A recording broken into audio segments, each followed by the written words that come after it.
Rolling down a backwoods Tennessee byway. One arm on the wheel.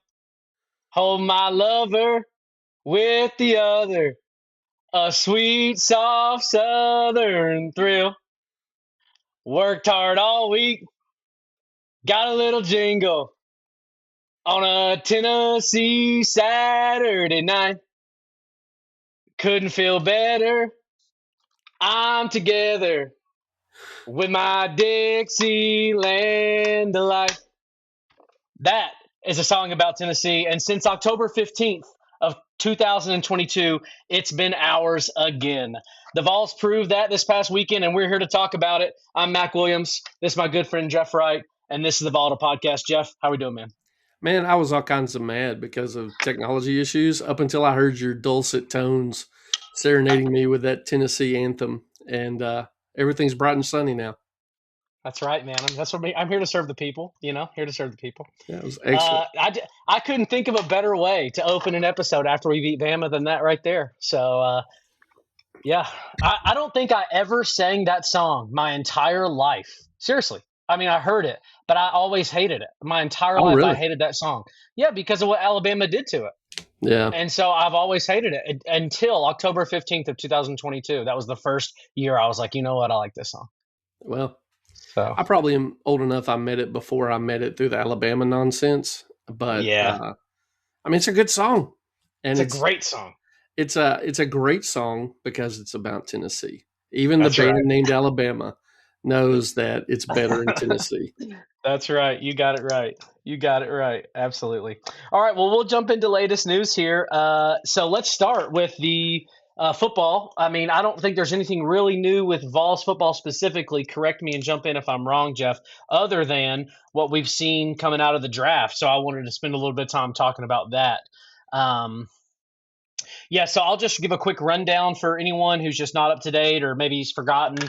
So NFL draft was this past week. The Vols had five players drafted in the NFL draft: Colton Hood, Chris Brazzell, Jermod McCoy, Joshua Josephs, and Tyree West. Those five guys all got drafted.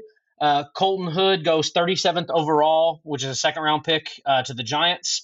Chris Brazzell goes 83rd overall, which is a third round pick to the Panthers. Jermon McCoy goes 101 overall, which is a fourth round pick to the Raiders. Joshua Josephs goes in the fifth round at 147, and Tyree West goes in the sixth at 222nd pick to the Lions. Yeah, so those are our five picks. Obviously, Jeff, let's just start with the most fun thing to talk about. Jermon McCoy absolutely plummeted in that draft. A lot of people had him projected going first round, early second round at the latest, and he did not go until the fourth. How did that make you feel? Indifferent. I mean, we've talked about it on the podcast. I think Jermod kind of shot his relationship, at least with me as a Tennessee fan, when it came out that he sat out. And so I generally hate it for the kid, but I feel no different than if this was an Oregon player or, uh, I mean, you just name a school that's out there. Like, I hate it Oregon for you. State. Yeah, Oregon State. We'll just stay in Oregon. Oregon Tech. Uh, yeah, I hate it for the kid, but in no way connected to my Tennessee fandom. Yeah, you're much nicer about it than I am. I was thrilled. I was pumped. I was beating my chest. I was excited. Yeah, I mean, I think it's funny because I think I look back on Jermod McCoy's time as a Tennessee player more fondly than you do, but I was glad to watch him just drop and drop and drop after knowing what we know. Yeah. It would have pleased me just fine to watch him not get drafted at all. Yeah, I thought it was hilarious. The only bummer about it was that Colton Hood didn't get drafted in the first round. A lot of people had him potentially getting drafted in the first round, and it would have been hilarious to watch him get drafted in the first round and not Jermon McCoy.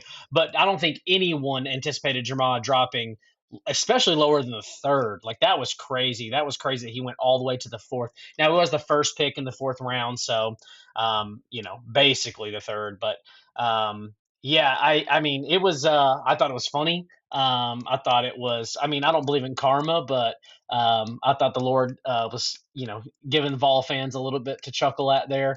Um, and yeah, I mean, what do you put any stock in, Jeff? Like the fact that they said that he had this bone plug issue, this other injury that was going on. What do you think about that? Yeah, so this is going to be a longer answer probably than you anticipated. I'm No, sure please. that's part of the drop. I'm sure it is. What I don't buy is all these people saying his failure to play for an entire year was no factor in the plummet. Yeah, it's crazy. That's It stupid. That's the it dumbest thing I've ever heard. it drives me up the wall. And so here's what I'm going to liken it to. When I mean, I get that fans can be crazy. I get that fans can be quick to jump the gun. I get that. But I've been a Vols fan long enough to see Vols fans out on Mike Hamilton before Mike Hamilton got fired. To be out on, well, Tim Banks is super recent. The Hmm. media people are talking about the fans. They're so crazy. They want to fire Tim Banks. This is ridiculous. They want to get rid of Tim Banks. Guess what happens? Tim Banks gets fired. There's this constant need in the media to act like the fans are brain dead. And I get that there's a lot of crazy fans out there, but the fan base has a pretty good batting average, Yeah, much better than the poo pooing, condescending media who keeps telling the fan base all your ideas are bad. And I think this is another one of those examples. If you don't play football for a year, all you do is run 140-yard dash, and then they find out you might have a bone problem, it is going to tank your status. Would he have yep, been drafted higher without the bone plug in his knee? Probably.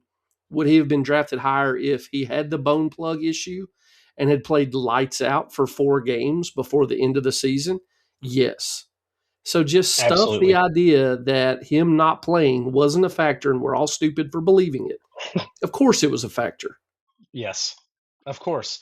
I don't even know who would think, like, just think about it in any other context, right? Like, if you work for a professional, I don't know, like law firm or something, and you have a guy who used to be a lawyer, but he hasn't been a lawyer in a year, versus a guy who's been a lawyer for last year and done really well. Which guy are you going to pick to be on your staff? Like, Right. it's obvious. And when you renew the contract, let's say the guy had a major health issue that took him out of the picture for 8 months.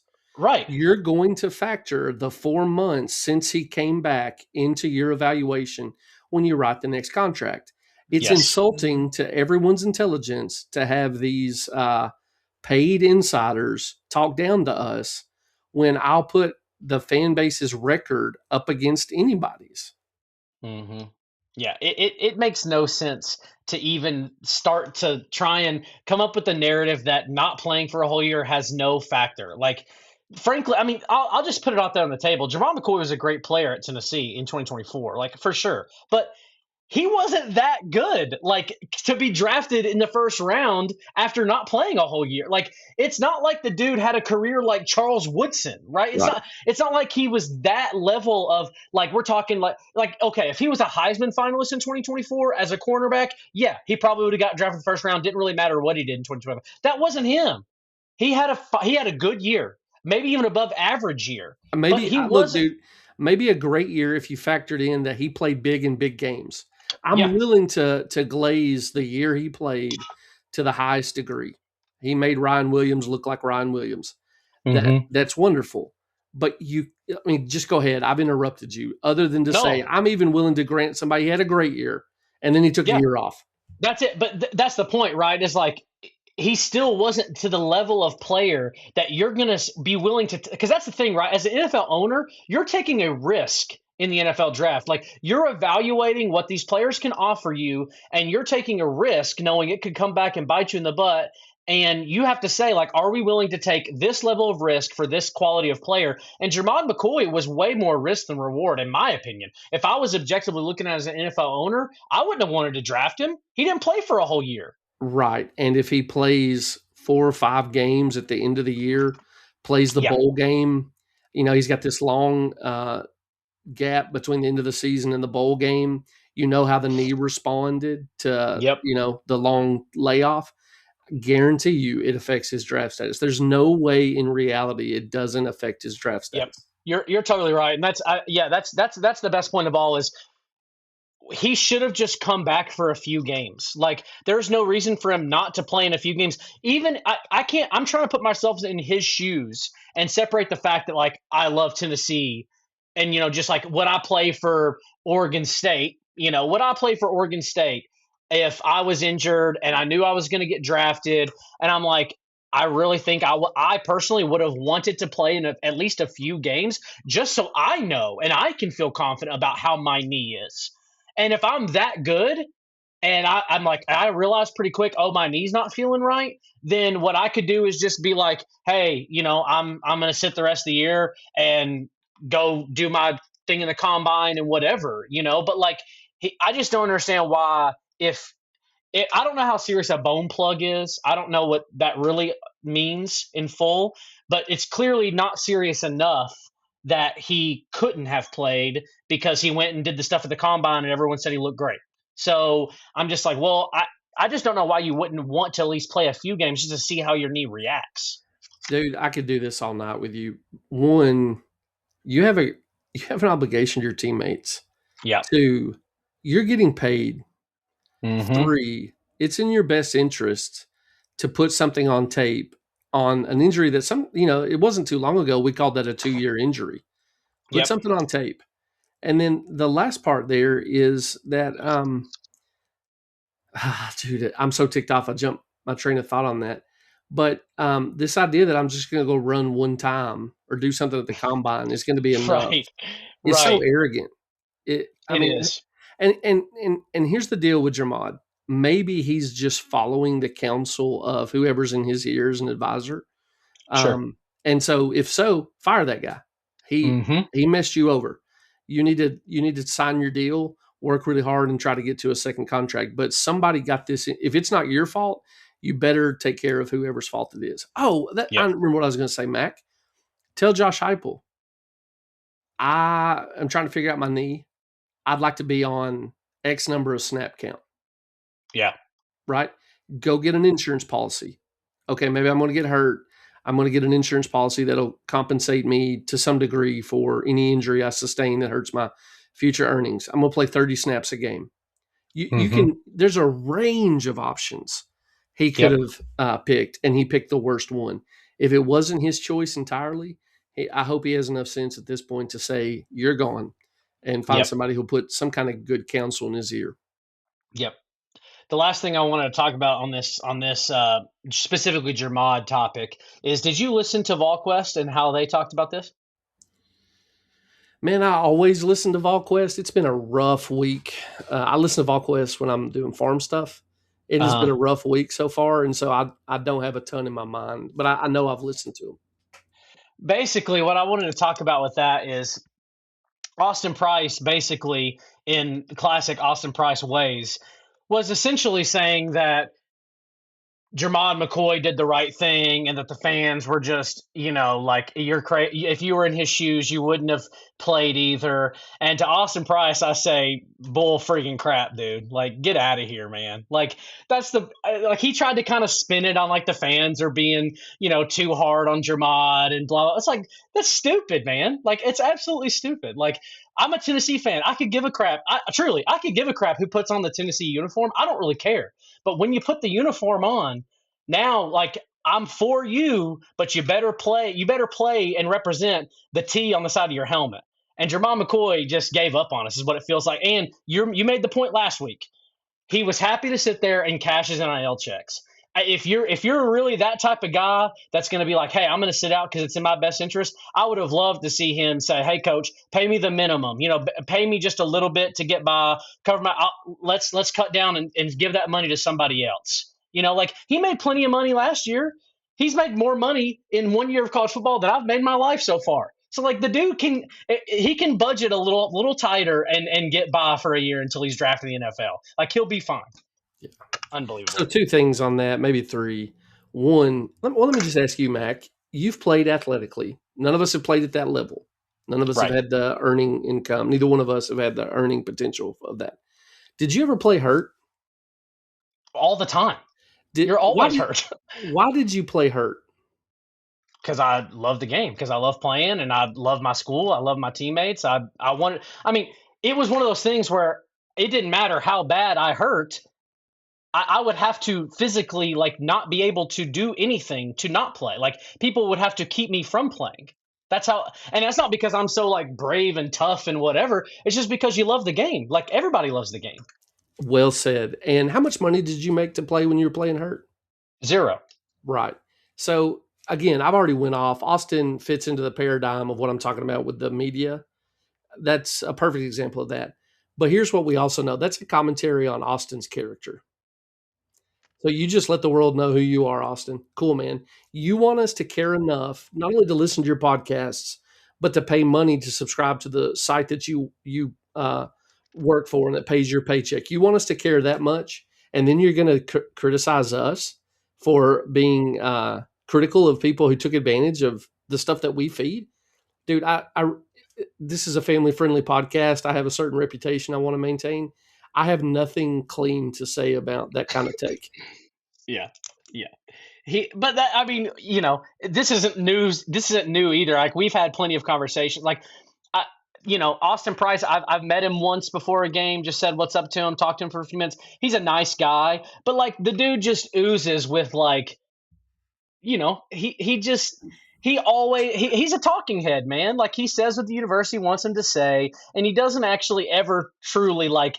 Seemingly, it doesn't seem like he actually cares about what the fans think. I think Well, thinks he's Austin better Price is. than because he's Yeah, not as because he impassioned. wears.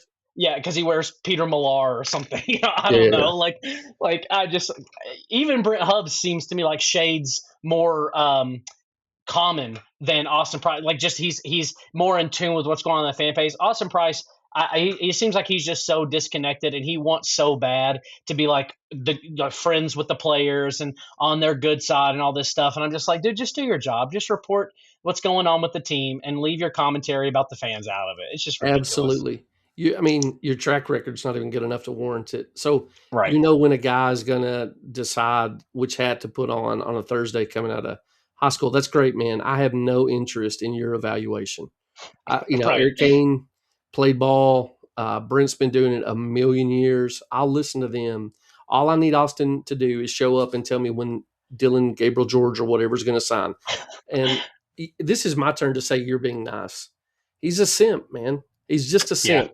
He's a Yeah. dude That's fair. who gives minimum effort through the course of his life. He's got a sweet gig. The Lord's been kind to him with his family, and he's just simping along, cashing paychecks, and that he would have the audacity to talk down to people who actually care. I'm telling you, I'm like a redneck mad about it. Yeah, yeah, we could go on forever, but so going back to the players in the draft, Jeff. So Colton Hood, Chris Brazzell, Jermod McCoy, Joshua Josephs, Tyree West. Which guy are you most excited to watch? And that could be because of like the individual or because of like the fit on the team. Or do you have an opinion on that? Dude, you need Joe Davis on here. I don't mean to drag us into an arena, but because of their political stances, I've just been checked out on the NFL for years. So Yeah, I will yeah, never watch any of these guys play again. yeah. Um, what I can tell you is I really do feel bad for Colton Hood. Mm, That kid's 20 years old. He had a great season. hmm. He was invited to the green room on the NFL draft. I don't understand why a 20-year-old who played like that doesn't warrant a first round pick. And I really hate that he got stuck in the green room and had to watch everybody else for a day. Yeah, yeah. So I hate that for him. I think, when I cared about the NFL, if the Titans had drafted that dude and he was 20 years old, I mean, it's possible he's not even done physically developing, and he's a Hmm. shutdown corner at the highest level in the SEC. I don't know what I would have wanted. A quarterback. I basically probably would have liked a quarterback, maybe a top shelf lineman. Hmm. So I just hate it for him. Yeah, And I don't know if you want to yeah. comment on that. I've got a thought on Brazel too. No, go ahead with Brazzell. Yeah, are you still paying attention to the Panthers? Mildly. I literally only watched one game last year, and it was their playoff game. Yeah, So that was it. Yeah. I have read that Bryce started playing better towards the end of the year. It seems like his career hasn't really gone the way you would have expected coming out of Alabama. Right. I think Chris is going to be a very productive NFL receiver just based Hmm. on him being able to do everything. But even more than that, Chris, I need you to be a very good NFL receiver so that Heupel has somebody to hang his hat on. Yes. Uh, this has gone on too long. I don't buy the narrative that it's some kind of handicap from the system. We watch tons of wide receivers come into the league with all the hype in the world and they don't produce, but it gets Hmm. hung on Heupel's neck when it doesn't happen for his guys. So I Yes. just need Brazel to have a string of 1,000-yard uh, seasons in a row, and let's just have some proof in the pudding to point to. Yeah. Yeah, the Panthers are. I mean, they were kind of a feel good story last year, making the playoffs. They weren't necessarily supposed to be there, kind of overachieved to get in there, and really they played in like the worst division in the NFL, and that's how they were able to sneak in. They did look pretty good in their wild card game last year in the playoffs, and they had a chance to win that game, and they didn't. Um, it's possible that Chris Brazel has a good career. I think he is a better player than what the Panthers can do with him, I guess is what I'm trying to say. Like, I think that if he went to a team with an established quarterback with a great offensive line that could, really make some plays and stuff, I think he would have had a better chance to have a great career. And obviously, he still can. But as someone who grew up liking the Panthers and cheering for them, Bryce Young has not shown enough for you to feel confident about his career so far, and so I'm worried really more about what Bryce Young's lack of ability is going to do to Chris Brazel's future than I am Chris Brazel within himself. Um, so yeah, I It's guess to almost answer like my it's go almost like ahead. Alabama's system makes their college career look better than they actually are as a player. But let's Yeah. not talk about that. Let's talk about Heupel's route tree. Yeah. What's crazy, honestly, dude, is like you think back like Alabama quarterbacks in like at least my lifetime, let's say the last like 10 years, 15 years, like, you've got a lot of national championship winning quarterbacks. You've got like AJ McCarron, you've got like Mac Jones, Tua Tagovailoa. You got a lot of these guys, but none of them have really had great NFL careers. And the best one is Jalen Hurts. Like Jalen Hurts won a Super Bowl and They he cut him loose. literally, yeah, he lost his job to Tua, and then he goes and plays for Oklahoma. So it's like the best Alabama quarterback ended up not even being an Alabama guy when it was all said and done. And Yep. so that's kind of crazy, when you think about it, how good their teams obviously have been, and they've always had pretty good quarterback play. I think a lot of those, like around 2010, a lot of those guys like AJ McCarron, Mac Jones, like those guys, I think they're more system guys, but in the last 5 years, at least, they've had some really great athletes, some really great quarterbacks at the college level, and um, they're just not panning out in the NFL, except for Yeah. Jalen Hurts, like I said. But I didn't watch the draft, but I heard that Saban actually ran his mouth about Heupel's system. It yeah, it was just frustrating. it just ticks me off that he gets glazed. And you can say the same thing about his quarterback development. And they never will because he's Nick Saban. But they'll Right. hang that on Josh and he'll do it too. I came in the podcast deal. I just get saltier everything we talk about. And Nick Saban, the that's NFL, the whole lot of them, they can just kick all the rocks. that's why the people love you, Jeff, is because you're not afraid to let it out there. So, but to answer my original question for myself, I think the guy I'm most excited to watch. I mean, obviously Colton Hood, just because like he was kind of the highest rated guy. Him and Jermod were kind of right there. And he also went to a really potentially good spot. Like the Giants have been bad, but they just got John Harbaugh, as their new coach. And so he's traditionally, had really great defenses, been a good defensive coach. So I'm hopeful that Colton Hood finds some good footing on the Giants and is able to make an impact. I think there's a good chance he does that. But honestly, personally, the guy I'm probably most excited to watch is Joshua Josephs on the Commanders. Um, and let's be honest, we'll just call them the Redskins because that's who they are. Here, But here. the Redskins, have a lot of great young talent. They have a good defense. I think Joshua Josephs is able to step into a role where he's not going to have a ton of pressure on him and can just play. And if you look at his career at Tennessee, his best season was when he was kind of playing alongside James Pierce Jr.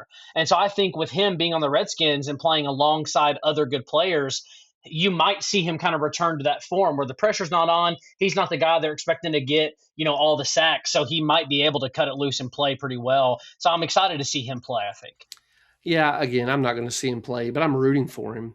And I Yeah. do think whatever the current vogue way of doing this in the NFL is, put him at a rushing outside linebacker. He's a little bit smaller, or just straight up rush in, spread him out on obvious passing downs. I think he could have a pretty long career doing that as a specialist.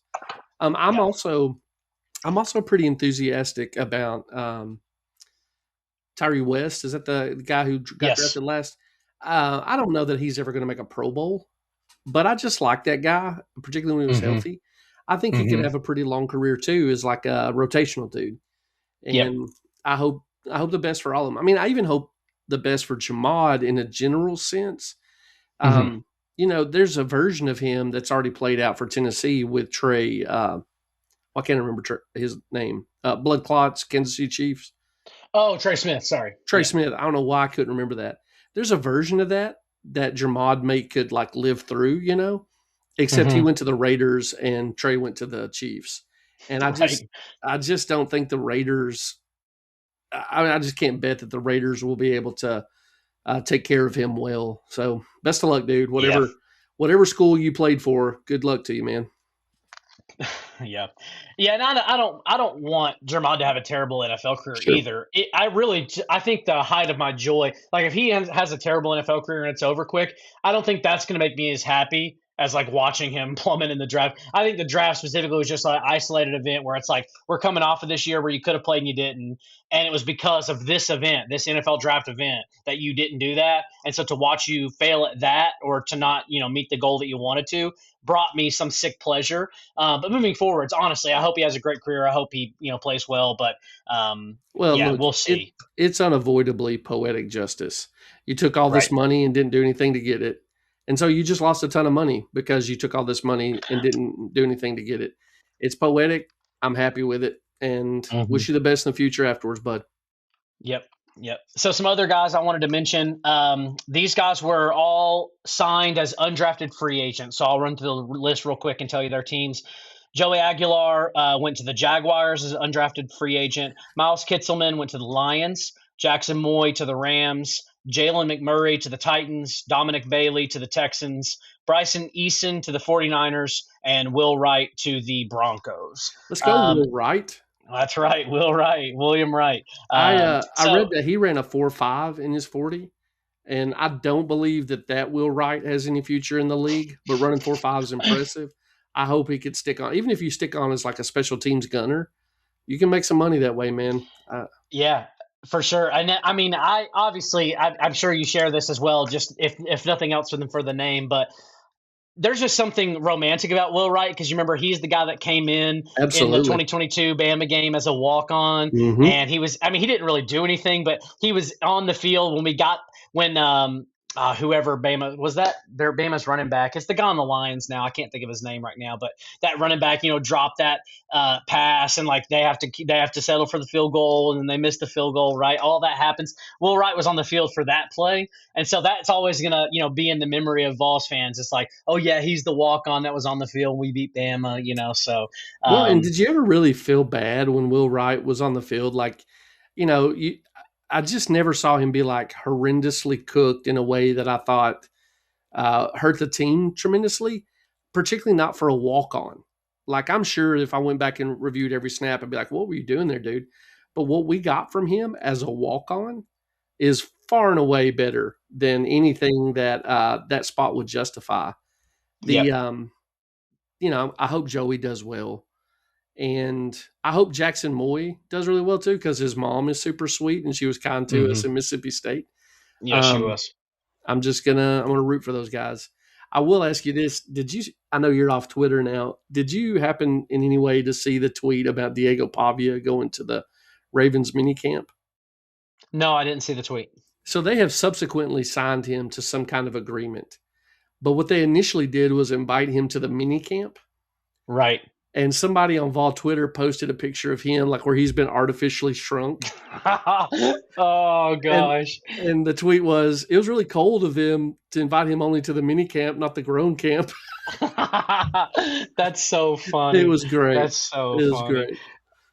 Well, that's a perfect segue. Speaking of minicamp invites, Star Thomas is the last player. He Yeah. got a minicamp invite to the Titans Titans. minicamp. Yeah. Yeah. So of those guys, Jeff. So again, Joey, Miles, Jackson, Jalen, Dominic, Bryson, and Will Wright, and then Star Thomas.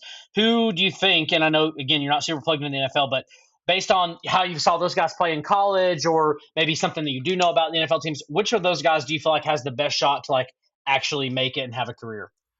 Have a career meaning you sign multiple NFL contracts. Yeah, or just or let's just even say like sign one and maybe you get traded around for a little while and you're just kind of in the league for a little, kind of like Yeah. Tyler Bray type situation, Yeah. Yeah. So this is pure homerism.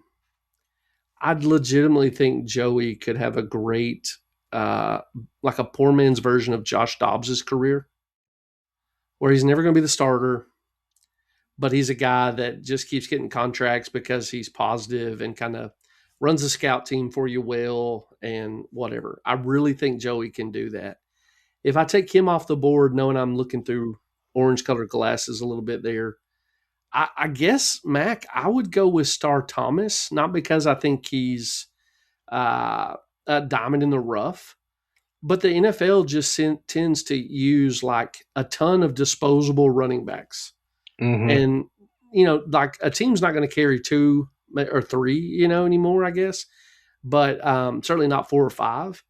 It just seems like guys who can run the ball a little get shuffled around for years. And so I could see Mm-hmm. Star Thomas finding a niche in the league somewhere as a specialist back or an break glass in case of emergency kind of signing. Yeah. Yeah, I mean that they're hit. I mean he's a good pass catcher too. He can get out of the backfield and catch passes. So I think there's definitely some merit there. I'm on the opposite side of things of you as Joey. Obviously, I'd love to see Joey have a career, but I just don't think that he's got the physical tools to make it in the NFL. Now he ain't got a tumor on And his arm, baby. You're drinking that Haterade.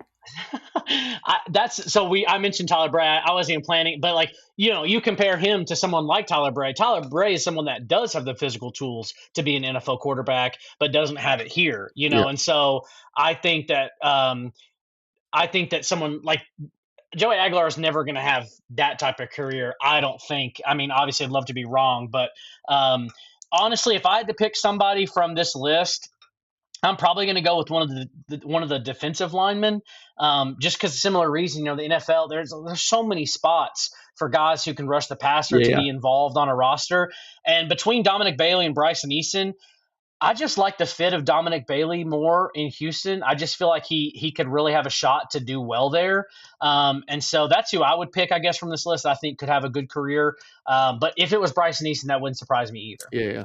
Yeah. I mean, at this point, with this level of player, it's all a crapshoot, man. Yeah. Yeah, absolutely. I mean, surely it does come down to the individual, right? Like there are some external factors that matter, right? Like who's on the roster, does somebody get hurt? Do you get Like hurt? right. But really it does ultimately come down to I think these guys and how they're able to acclimate to the NFL experience. Can they manage themselves well? Can they learn the playbook? Can they bust their butt during practice? Can they make an impression on coaches? I think that's just such a huge deal. And I think that's a big deal at every level of sports, like, are you willing to, go to practice and work really hard every single day? And can you Jamal commit McCoy. yourself to the grind? Jamal McCoy. uh, yeah. Like if you can do those things, you stand a good shot to, make a roster if you have the talent. And these guys clearly have talent, but is it NFL talent? I don't know. But Yeah. just the depth that you need on your defensive line, that's what lends me to think that maybe one of those guys is as a guy that breaks through. But It's a solid argument. yeah. So let's go ahead and shift to basketball. We got some stuff to talk about. Nate Mint declares for the NBA draft. So, Jeff, are you holding out any hope still that he will potentially return to the Vols next year, or you kind of think that ship sailed? Yeah, I think the ship sailed. I think it really was a wrestling thing for him. I don't I mean, again, for the same reason with NFL, I've probably said it on the podcast.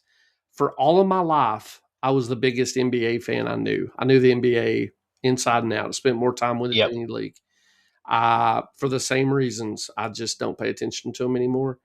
But there was a time when I could even told you what the difference in the draft slots are. At this point, I don't even know who I would go to for a reliable draft guess. So Yeah. that's all context for this. I've read that he's going to go eighth, and if he's going to go eighth, he should probably go. I agree. I agree. Yeah, top 10 is like no question. I Yeah, think that you're going. At 12, you're still a lottery pick. He's probably still going, but I don't know what the money looks like there compared to college. But maybe there's an argument. But I think that the sweet spot is like obviously you have the lottery, 14 picks, but like yeah, so if you're like 15 or later, I think it's probably from a financial standpoint, it's in Nate's best interest to stay. Do I think he will? Probably not. Even if he does fall closer to the mid teens, I think he's probably still going to go. But yeah, to your point, I don't even know that he's going to fall that far. We'll see, but yeah, I think I'm in the same boat as you. That I think this is over. In light of that, this is just a kind of off the cuff question. So we talked about last week with Nick that there was 3 spots left. We are holding one most likely for Juke. Still hoping that we get him. We did secure Braden Liu from Kennesaw State. That was my next point. So now we still have this third roster spot that we said we're probably holding for Nate if he decides to come back. Now that he's most likely not coming back, what do you do with that spot?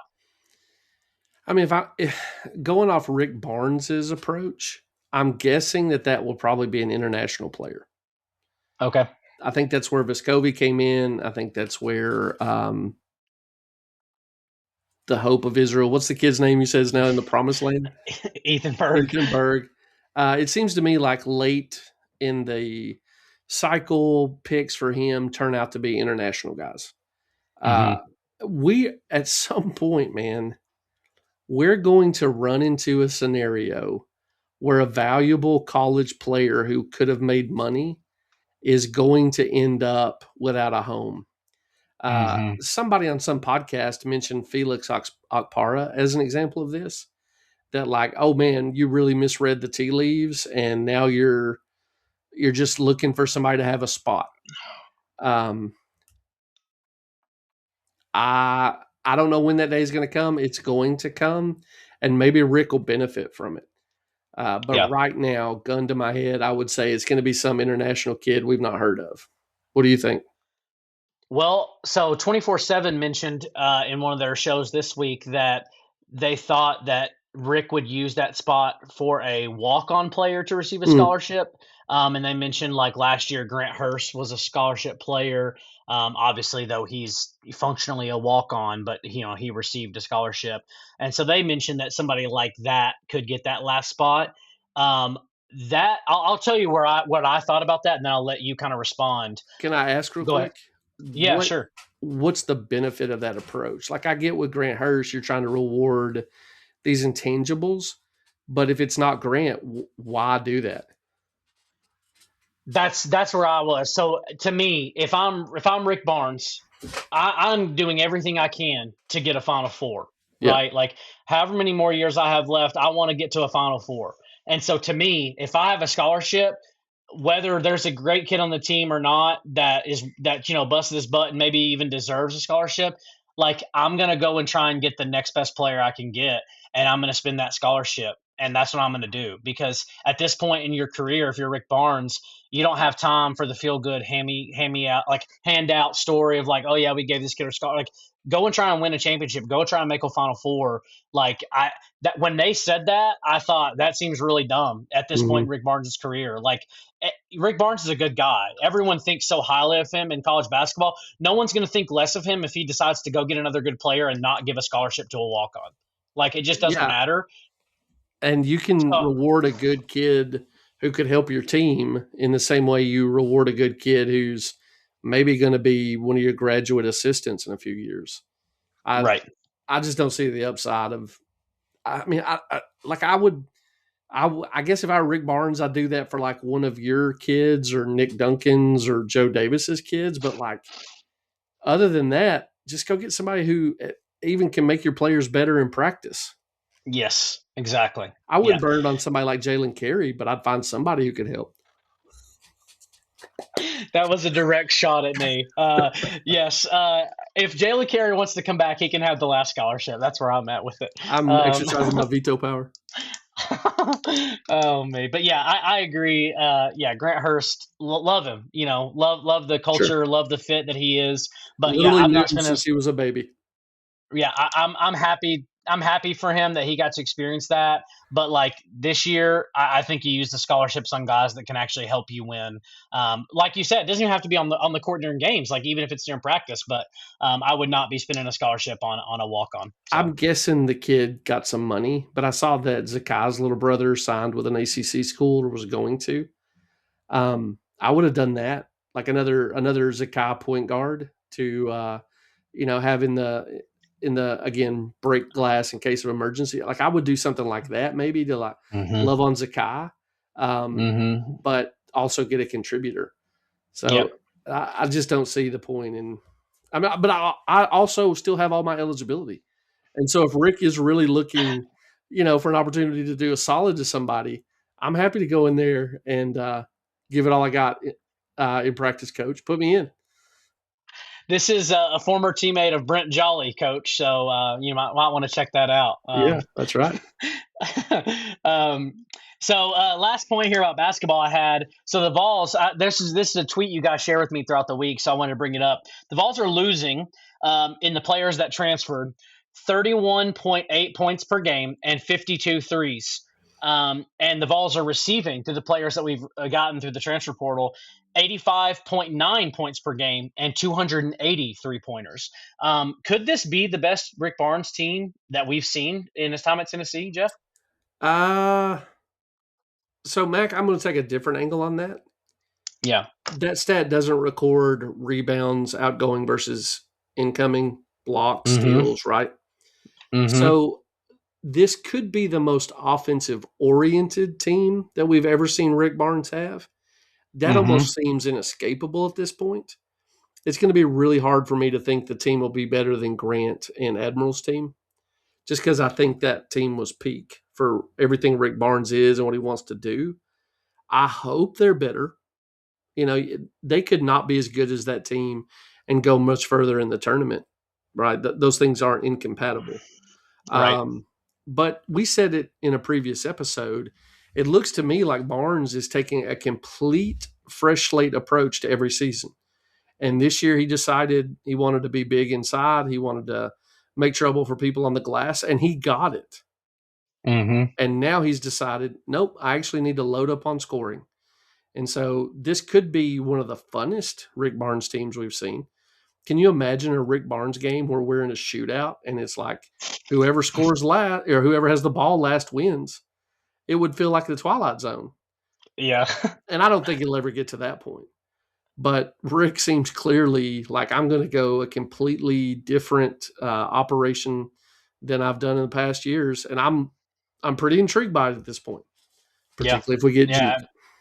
Absolutely. Yeah. If we get Juke, I mean, I think we already said this last week, I mean, honestly, even if you don't get Juke at this point, obviously Rick Barnes, everything he does feels like it's Final Four or bust. So it's like you're not going to be really thrilled about the season unless you get to that point. But if you get Juke, it really is like if you don't make a Final Four, then success isn't even on the table for this team. I think. Mm-hmm. I So think that's fair. yeah. All right. So last thing is baseball, and then we'll kind of carry this on the way out. So in our latest news here, the Vols win the series against Bama 2-1. They win the doubleheader on Friday night, which was the game 2 and 3. They also run ruled West Georgia in the midweek game 13-0 yesterday. And the Vols will travel to Lexington this weekend to take on Kentucky. So Jeff, let's go ahead and jump into the baseball series from this weekend. Vols hosted Bama. Thursday night was exactly what you had laid out last week. How would we feel if the team hit really well and the hitting looked like it was fixed, but the pitching wasn't as good?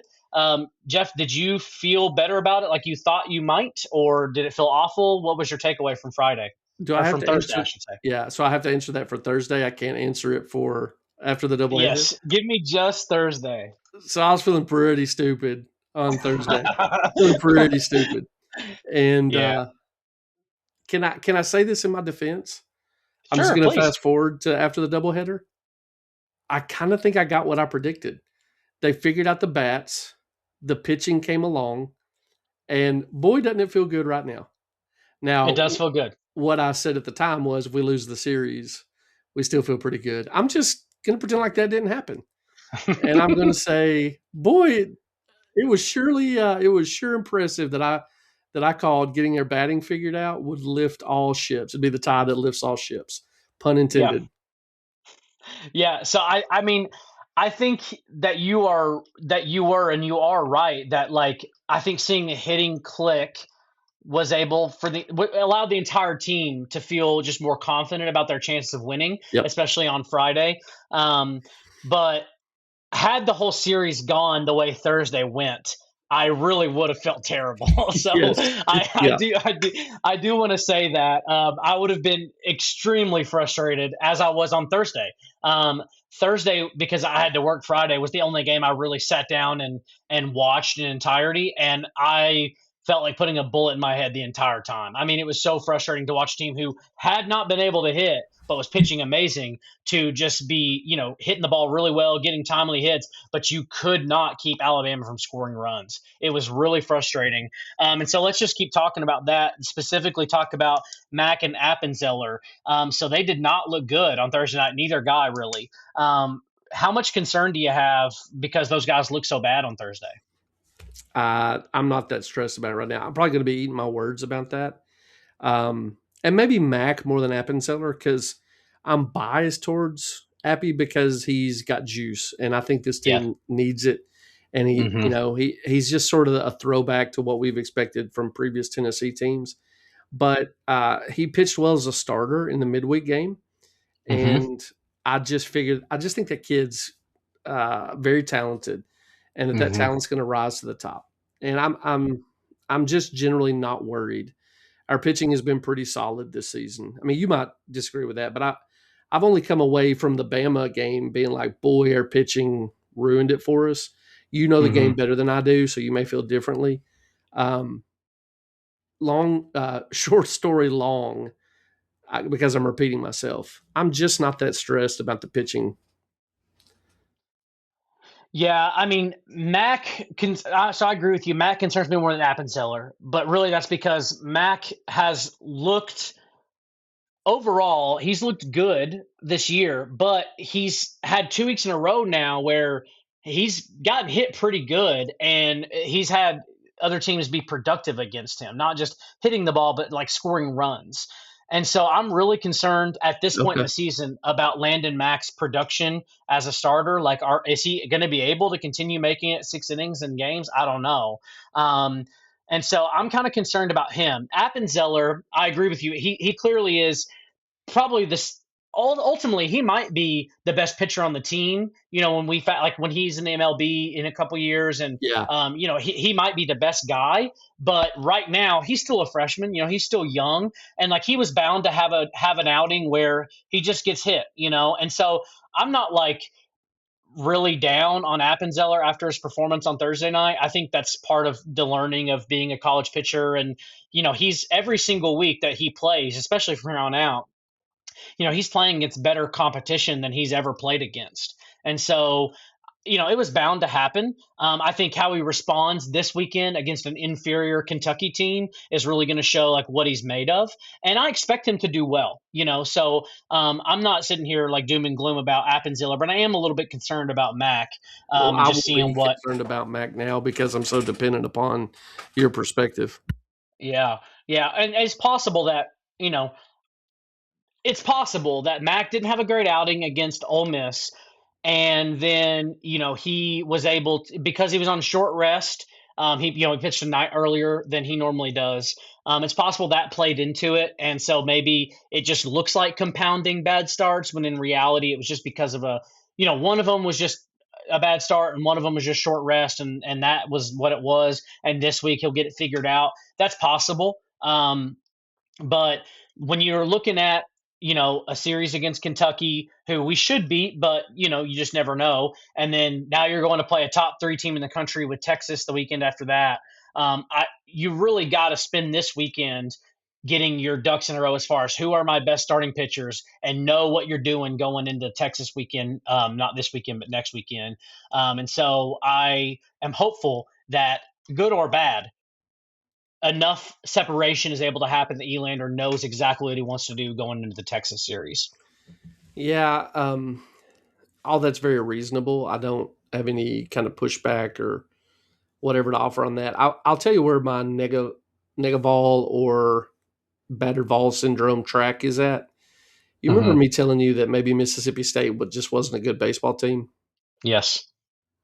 Dude, Alabama looked comically bad in the field. They Yes. just Horrible. looked terrible. And Mm-hmm. so, like, in my head, it's a minority position. But in my head, I'm like, man, it's all been fool's gold. Like the stuff that I've come away feeling most positive about is just fool's gold. Yeah. And again, really low, really low. I'm pretty confident now after having been pretty black pilled on the team earlier in the season. Feel pretty good now about some postseason. Not like not a natty, but just making yourself look credible in the postseason. Yeah. Feel pretty good about that. We could have just been beaten up on the weak sisters though. Yeah. Yeah. It's definitely possible. And obviously, you've got a chance to prove yourself in the coming weeks. With Tech. I mean, the Texas series is the one you've got circled, in the sense of, you it's going to be evident what you're about and who Yeah. you are in that series. And so I'm hopeful that Tennessee can, win or lose, can just look like a team that belongs in that level of play. But who knows? I mean, we'll Hey, see. listen, Appenzeller will be starting by then, and he's going to mow down some Longhorns, and we're all going to be doing this, and it's going to be money. It's going to be easy money, baby. Fine by me. Fine by me. That's absolutely good. So then let's get into Friday. Friday was great. So Vols bounced back after the Thursday loss, and frankly, they dominated Alabama on Friday in both games. Coons looked like Pete Coons. I mean, this was probably his best outing of the year Friday in that first game. Like I said, I was at work, so I didn't get to watch it, but I did go back and watch highlights. Did you have any takeaways, Jeff, about Teagan in that game? Did you feel, Uh, Nothing beyond what you said. He just looked dominant. yeah. Yeah, I mean, it just seemed like he had everything going. His fastball had a lot of ride to it. His breaking balls were biting. Like, Coons just looked legit. I mean, that's the guy you expected to see all year, and I was glad that he was able to get that figured out. Um, well, I want to come back to, pitching rotation for this upcoming weekend, but we'll kind of go back to Coons when we get there, because I don't want to jump ahead. But let's thinking still on Friday in that doubleheader. We talked about last week how Blaine Brown, looked really good in that Sunday game against Ole Miss. Had a really productive outing in the midweek game, and Nick and I talked about the details of that, and how it wasn't just like, oh, he hit really well against a bad team, which he should do, obviously, but it was how he hit against that team. And I think that we were kind of right on it, in the sense that you saw Blaine Brown, especially on Friday, be better than he's really been all year. Friday, I mean, he just looked great. How did you feel about Blaine Brown on Friday? Man, I hate to be a broken record here, but that's who we thought we were getting, and it was Yep. nice to see it. Now, you're playing complementary baseball. I don't know which side of the equation benefits more. Do the pitchers feel less of a burden when they're getting run support? Or do the guys feel more confident at the box when the pitchers are holding people down? I don't know how to sort that out. But this team doing both seems to be Hmm. better than the sum of their parts. Yeah. Yeah. I I don't know. I kind of see, it's obviously both, right? Like, you can't really separate the two. Like, pitchers pitching well help hitters, and hitters hitting well help pitchers. So it's both. But I do think that, in terms of like the positive view of it, so like a pitcher throwing really well gives more positive pressure on your hitters, in the sense that the guys are like, hey, this guy's pitching his guts out up there. We need to get some hits to give him some support. So I think, in the positive sense, like, a pitcher pitching well positively affects and positively puts pressure on your offense in a way that, like, the guy's hitting doesn't necessarily do that to the pitcher. Um, On the flip side of that, I think the negative is true the opposite way. So when hitters aren't hitting well, I think it puts more negative pressure on a pitcher where he's starting to feel the weight of like, I cannot let these guys score even one run because if I do, the offense has shown they're not going to, help me dig out of this hole. And so I think when things are going well, pitchers tend to help the offense more than the offense helps the pitcher. But when things are going poorly, it's the exact opposite. That's now there's probably exceptions to that. There's probably times that's not true, but I just think generally that's kind of how I see those two things. What do you think about that? I just wonder. I wonder. One of the things you and Nick said is that our batters were taking undisciplined swings. They were just Mm-hmm. chasing pitches, right? Mm-hmm. Mm-hmm. Um, and I don't know if that's a dissonance at the coaching level that, like, guys, you can't be doing that because we're not generating enough runs from other positions, or the pitching's doing really well, but it's not going so well that you can just swing at everything. I just don't know Mm-hmm. how to sort that out. What I do know is that it's a lot more fun to watch a team do both well. And Yes. I keep circling back to that. I mean, if this team's going to be anything fun, if we're going to look back fondly on this team, this is the version of it that they've got to maintain. Can they do it? I Mm-hmm. have no idea.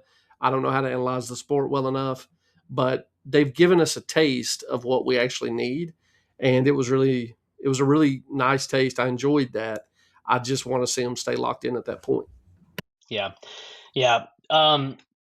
Yeah, I agree with all that. The last note I had about that series, well, not about the series, but about kind of specifically how the games played out was you already mentioned it, but how bad Alabama's defense was. The announcers talked about how that Alabama was able to make plays that were objectively more challenging, but when it came to the routine stuff, they were just booting the ball around all over the place. And that obviously starts with Justin LeBron, like he kind of sets the tone defensively, and he did not have particularly good series defensively, but it was so weird because on the plays that were more challenging, he looked great. And it was the stuff that was just hit right to him where you could just sit on his heels and field the ball and make a throw that he was struggling. So like you said earlier, I don't really know how much of that series was the Vols truly just beating Alabama and how much of it was Alabama beating themselves. I think that Tennessee would have won the two games on Friday, even if Alabama didn't boot the ball, especially the first one.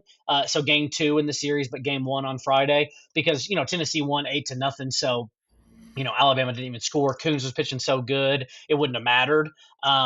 But I think that game doesn't get as far away from Alabama if they don't boot the ball. And I think that just carried over into the third game, that second game on Friday.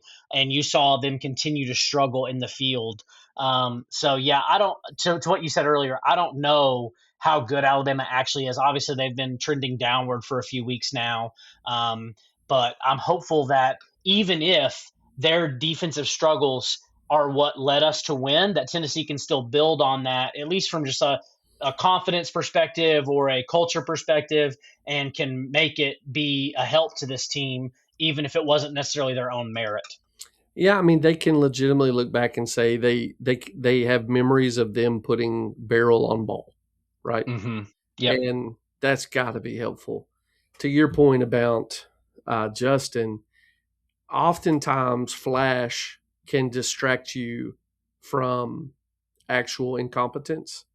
And Mm-hmm. that last name, LeBron, really ties in to that exact dynamic.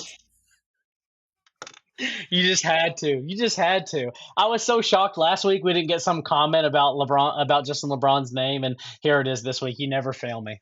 So Hey, I I will say appreciate that. this. For the first time, I did see some highlights of LeBron making a really big defensive play and then hitting a three. And I thought, oh, that kid actually can now point to something on his highlight reel and be like, yeah, I actually did that in a meaningful moment. I was happy for him. Not really. I wasn't happy for him, but I was a little bit happy for you.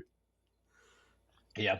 Uh, anyways, I'm just gonna brush over that and continue Dude, I've on with the thrown some podcast. shots at you and you've just not taken any of them this time. I don't know who I'm talking to. What happened to my friend Yeah. Mac? Yeah, I just I'm trying to stick to the outline here. I'm trying to just keep things You're moving. doing a So great job, buddy. You're doing a great job. I appreciate that. The last point I had about the series was it really the question. I think this one you will have an answer for, and so I'm excited to hear what you have to say. And that's that we specifically saw Blaine Brown and Levi Clark, two guys who we expected to be carrying this team at the plate, and to be really carrying kind of the culture of what Tennessee baseball has become over the last few years.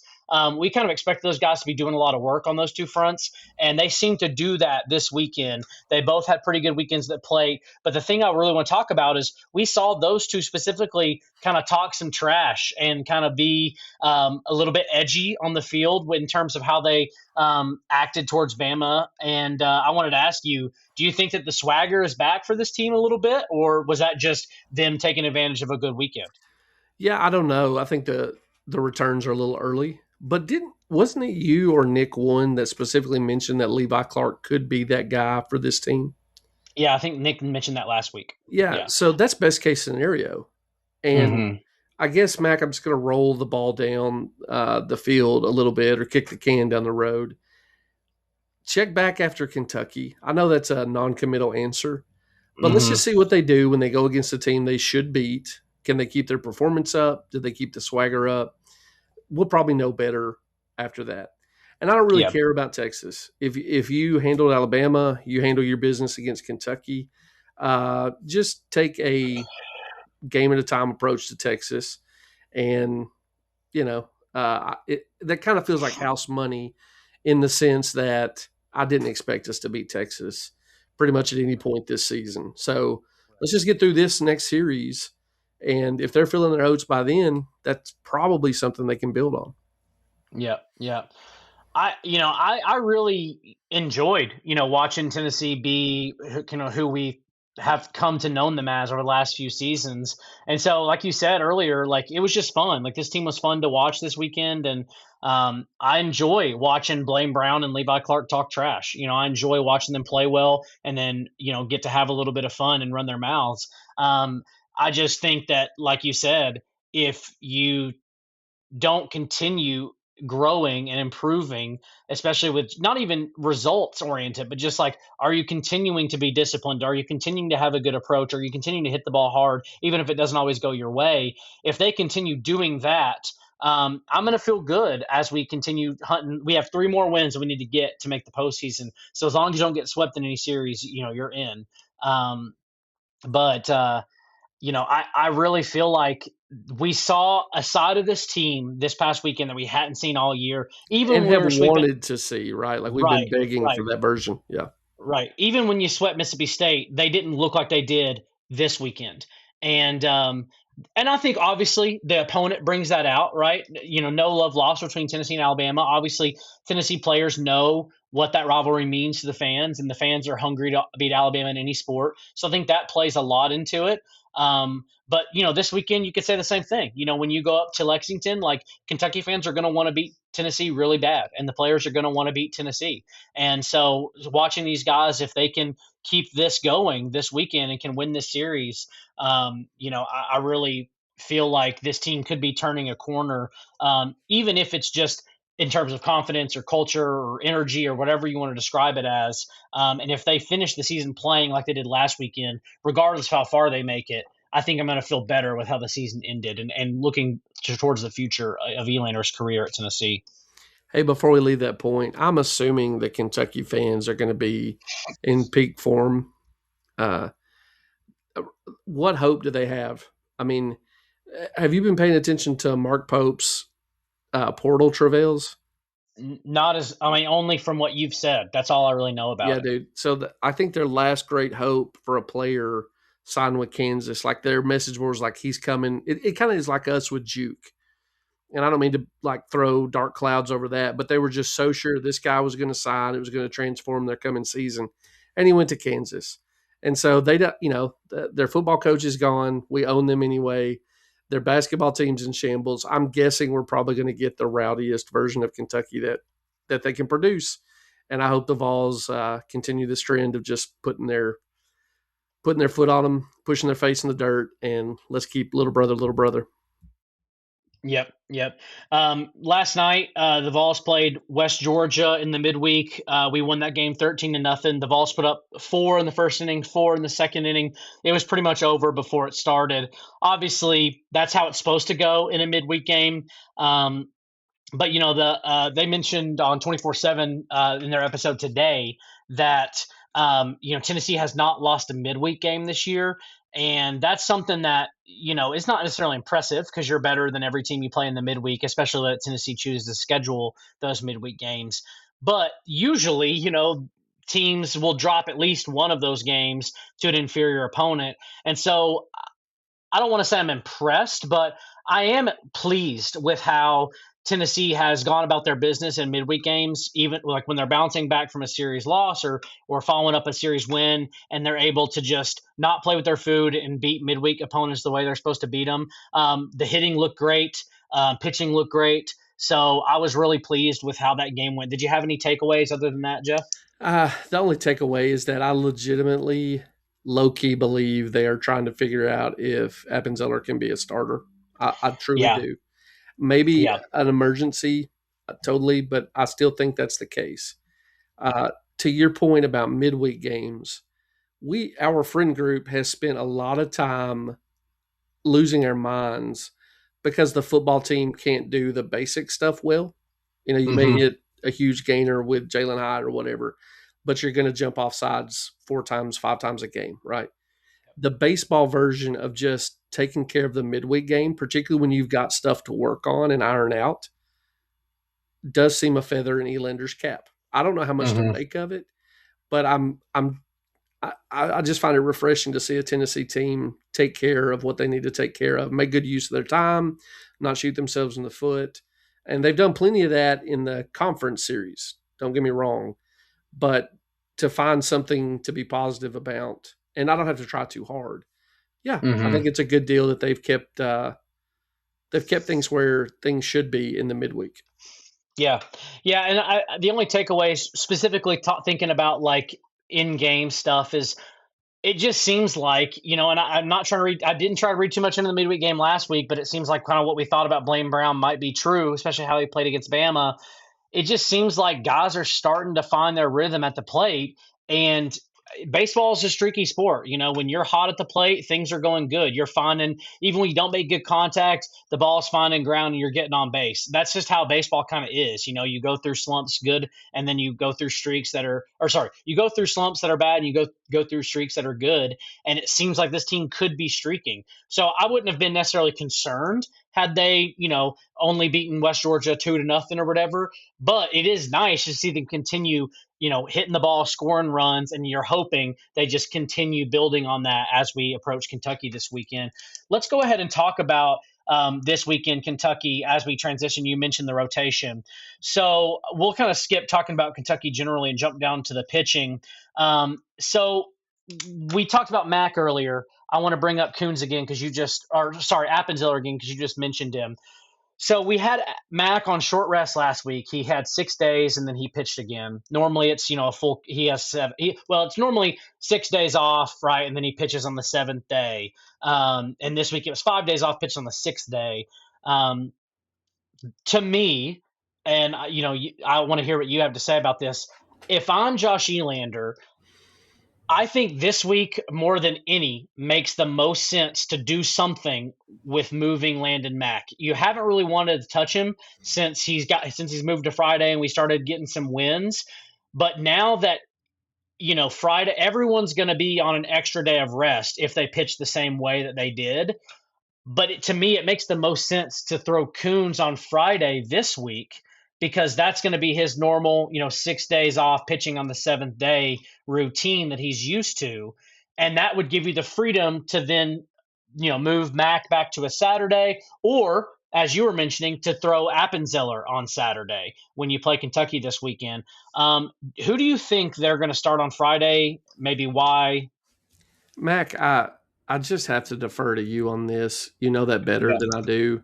Um, it seems like Coons, but I just don't have the expertise you do. So let me just roll Yeah. that right back to you, and you tell me what they're gonna do with their rotation. Yeah, so like I said, I mean, to me, if I was Josh Elander, I would be throwing Coons on Friday because he's going to have a normal calendar, from week to week. And so to me, that just makes the most sense. He looked the best from this past weekend, and I would just continue riding that and let him throw Friday. In terms of Saturday, because I do think Saturday is more interesting. If you do throw Coons on Friday, then Saturday is really you have three options, right? You move Blanco off Sunday, throw him on Saturday. Or you the other option would be you throw Mac on Saturday because that's kind of how he started the season. He's not had a couple good weeks. You put him on Saturday, or we have this third and new option, which is where you throw Appenzell on Saturday. I don't really know what to do with the fact that he threw the midweek game. Now he didn't throw a lot of pitches. It was really just what I interpreted was just like a get right, get back on the mound after you didn't have a great outing, especially because you're a young player. I want to get you refocused and have a good outing behind you now that you've had a bad outing as we go into this next weekend. So I didn't take that in the moment necessarily as, oh, they're going to try and start him on Saturday. But Oh, I know that you had mentioned that, and then Ben McKee also mentioned that. And so I say all that to say, if you are going to start Cam Appenzeller, this is the week that makes the most sense to do it. So if you're going to do it, you got to pull the trigger now. Because if Appenzeller pitches on Saturday and has a great outing, which you can fairly reasonably expect that because he's been so great this year, then you're really going into the Texas series with your best two pitchers on the roster throwing Friday and Saturday. Now, what happens to Landon Mack? I don't know. Is he comfortable coming out of the bullpen? I don't know. or Blanco These are too, right? You got to figure that out for right. Blanco. Yeah. Now, I really Blanco is the one that, and like I said, you could throw him on Saturday because again he pitched on Friday because of the doubleheader. So for him, he would have an extra day of rest if you moved him up a day and pitched Saturday. So if you wanted to move Blanco, again, this is also the week that makes sense to do it. I really don't see Elander messing with Blanco at all. So if I had to guess, what I would do and what I guess what Josh Elander do in this case are just the same, which is don't move Blanco. So Blanco throws Sunday. So let's just say Coons throws Friday, Blanco throws Sunday. Those two are set. What do you do Saturday? I'm not privy to the information that Elander has, obviously. I don't know if Matt can come out of the bullpen. But what I would like to see them do is throw Coons on Friday, throw Appenzeller as a starter on Saturday, and roll with your best two pitchers on the front end. Now, you could argue, obviously, if Coons has a good outing and he comes out in the sixth or the seventh, do you want to go ahead and throw Appenzeller on Friday in relief just to guarantee you get that win? I think that's a fair argument. But it seems like against a team like Kentucky, and it's all situational, right? Are you up 8 runs? Are you up 1 run? You don't know. But if you have especially if you have a big lead Friday, or if you're feeling confident in the game after Coons comes out, you'd really love to have Appenzeller get his first start on Saturday, I think. So going into the weekend, what I would like to do is, Coons Friday, Appenzeller Saturday, Blanco Sunday. I If I am going to try and guess what Elander is going to do, I think he will stick with Mac on Saturday as your starter. That's what I think. That makes sense to me because, you hear all this stuff about how Elander's just as competitive as V, all that, right? But like if you're 3 wins away from the postseason and you think you've got a formula that's working pretty well, you just don't fix what's not broken, Yep. and then you can do whatever. Maybe you just do kind of what you just said against Texas and be like, we're going to hit you with our two best pitchers up front, and let's see if we can jump on top of you and make you Yep. play from behind for a little while. You know what I mean? Like Mm-hmm. maybe that's what you do, because Yep. then you're playing with house money. And Yep. Elander does Yep. seem to be dispositionally a little bit more conservative. Yeah. Yeah. So yeah, that's what I think is going to happen. I think you're going to see Coons on Friday. I think you'll see Mac on Saturday, and then I think you'll see Blanco on Sunday. Now, how they use Appenzeller, of course, like I already said, is dependent upon what those games look like. They might use them on Friday. They might use them on Saturday. I definitely think, though, to your point, if you have a lead against Texas on Friday, and Coons is about to come out of it's the sixth inning, and Coons is coming out soon.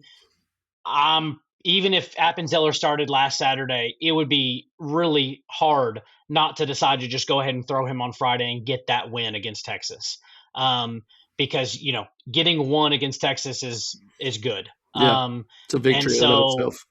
exactly, and so I would not be surprised to see, even if Appenzeller does start this weekend, them go back to him being in relief the next weekend. Now, if he's lights out on Saturday against Kentucky, you know, I really actually it's funny, I kind of already alluded to this, but I want to explicitly say it. Like, I think the decision for Elander is more about what Mac is able to do and less about how you want to use Cam. I think Cam is so good, you can use him however you decide, and he's going to be fine.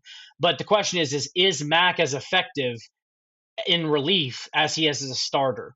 Because if he's not, then you'd rather just use everybody in their best, right? And I think Appenzeller is just more versatile than Landon Mack. Sure. But if Landon Mack is able to pitch in relief, then I'd really like to see them venture down that road and just see what that looks like. Um, so as we think about Kentucky, let's jump into kind of specifically the Vols play in Lexington.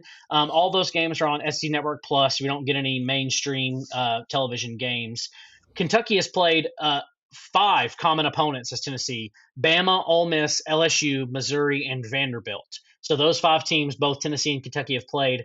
Kentucky has lost every series of those opponents except for Bama.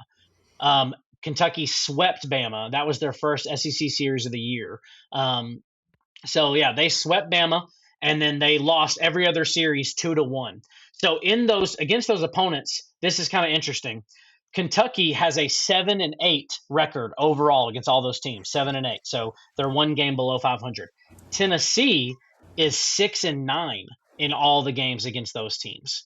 Huh. So the big swing there is obviously uh, Kentucky has the sweep against Bama. So that's three of their seven wins. And you're not including the Mississippi State sweep that Tennessee has in those series because Kentucky hasn't played them. So these two teams, I think Tennessee is the better team. I expect them to win. We've kind of been looking at the series as one you got to get two in, given the fact that you have limited wins left on the schedule. But I did think it was interesting that Kentucky technically has a better record than you against these opponents that you've played. What do you think about that? Yeah, I'm a little troubled by it. Not enough to change my prediction or whatever, but you're right. It's interesting, and it may indicate that um, Tennessee has an opportunity to do kind of a version of what we talked about with the midweek game, like handle your business, beat the team that is comparable, but you should be better than. Just go Mm-hmm. out, don't play with your food, handle the small stuff, and get it done. And that would be its own kind of encouragement. Yeah. One thing I'm looking forward to, or one thing I expect, I guess, from this series, I expect Kentucky to play a lot of small ball. So I think that they're going to try and get runners on by being selective at the plate. They're going to take their walks. They're going to see pitches, and when they get guys on, they're going to try and butt them over. So I think this is a big series for Tennessee in terms of what does their defense look like. If I'm Elander, I'm telling everybody, be ready for the bunt and take the outs that are given to you. Don't try and be cute and get the lead runner. If they're giving you the out at first, take the out at first. Just take the outs when they're given to you and let our good pitchers mow down these inferior hitters, even though there's going to be runners in scoring position sometimes. That's what my message to the team would be going into this series. I want to make Kentucky beat us by getting two out hits. On the flip side of that, I think Kentucky's coach is probably saying something similar. Like make Tennessee beat you with timely hitting.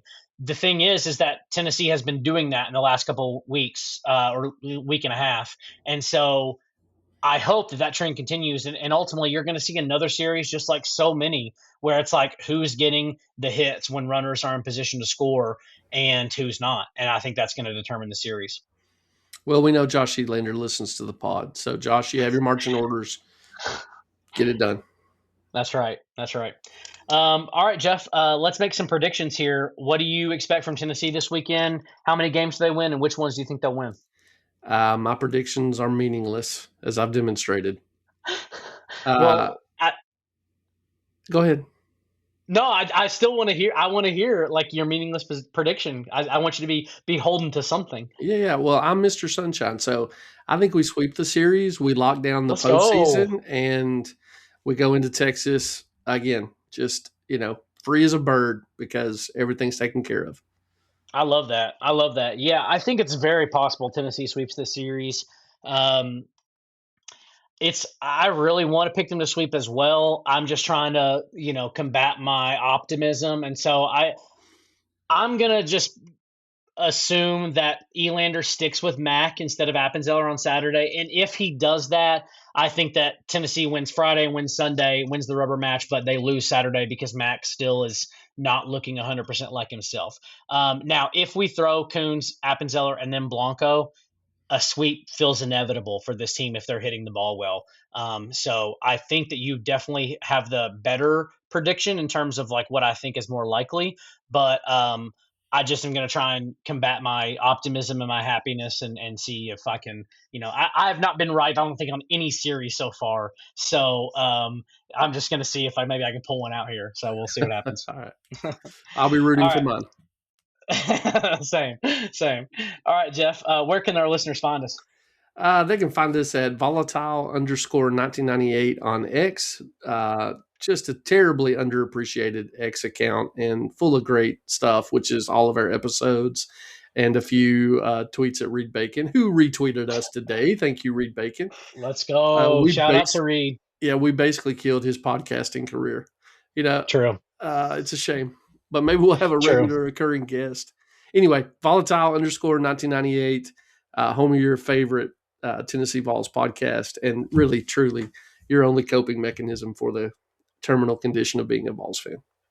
Yeah, absolutely. And that was a good reminder, Jeff. I forgot. Yeah, we're big fans of the Pancakes and Bacon podcast here, and so bummer to see them not be recording anymore. It sounds like they might still do some random stuff here and there. But Reed and Kyler, doors always open. Anytime you guys want to get on here, you're always welcome. And just like your podcast, remember, it's terminal.